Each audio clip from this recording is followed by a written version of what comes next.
Ta-da!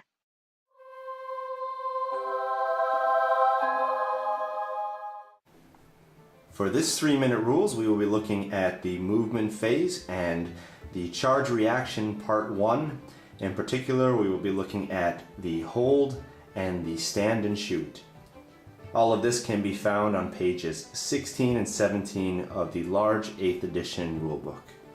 Technically now there are only 2 kinds of charge reactions, and this would be the stand and shoot as the first and flee as the second, but we will include the hold here in this description.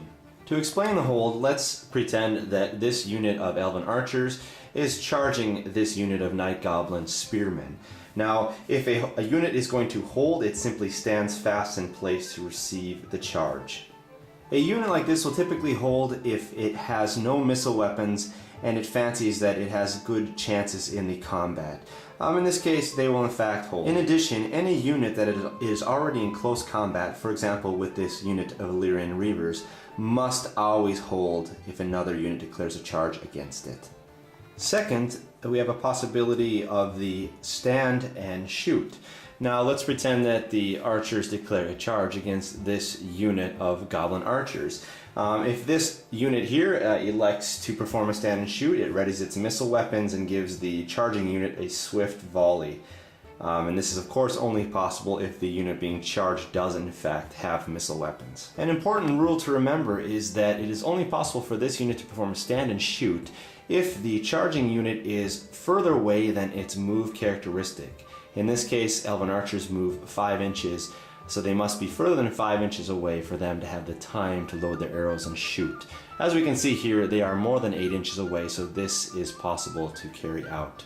In addition, some missile weapons are slow to fire and do not allow for stand and shoot. Another important point, were this unit for some reason to begin outside of the range for the weapons here, in this case short bows 18 inches, we can still perform a stand and shoot because we assume that this unit charges into the point within range of these weapons in which then the stand and shoot is carried out. Let's walk through an example now of the stand and shoot. To begin here, we will declare a charge with this unit on that unit.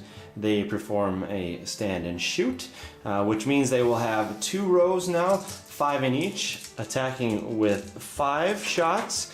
And we will go through this rather quickly and explain this more in the shooting phase. But now we can just say, to make things quick, that they will be hitting on 5s. So we can remove everything that is not a 5. And that means we have 4 hits and wounding on 4s. And there are 2 wounds. And we can say that these guys have a 6+ save for their armor. So we take 2 of them, and as you see, we save 1, which means that stand and shoot will pick off 1 guy.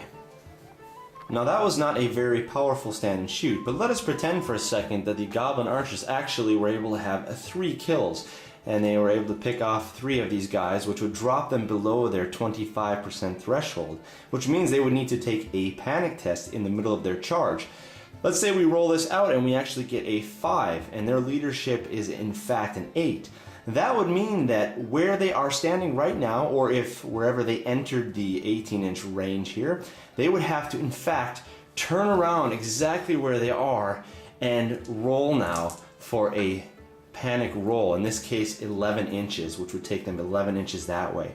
That would be a very powerful stand and shoot because it stopped an enemy in its tracks and turned it around and actually had it run 11 inches.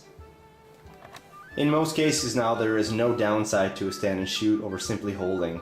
You'll probably manage to pick off a few of these charging enemies as they come. You might even get them to turn around and flee. So normally it's a good idea to shoot if you can. Well, with that, we come to the end of our 3-minute rules, and we have talked about the movement phase, and in particular holding and the stand and shoot as a charge reaction. Thank you for joining us here at Grey Army Gaming, where Grey can always play.